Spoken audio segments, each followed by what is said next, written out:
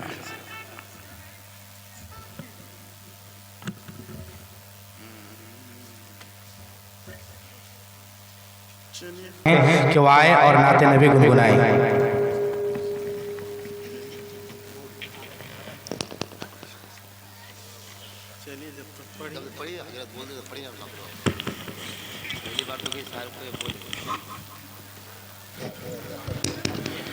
ماشاءاللہ ہمارا اور آپ کے بیچ مہمان مقرر حضرت اقدس مفتی ممتاز صاحب دامت برکاتہم محتوی مدرسہ فیض القرآن ٹکرے والے ہمارے اور آپ کے بیچ تشریف لا چکے ہیں۔ آپ حضرات جانے کا ماحول نہ بنائیں، جو حضرات پیچھے ان سے میری گزارش ہے کہ آپ آگے آ جائیں، مہربانی ہو کے آگے آ جائیں۔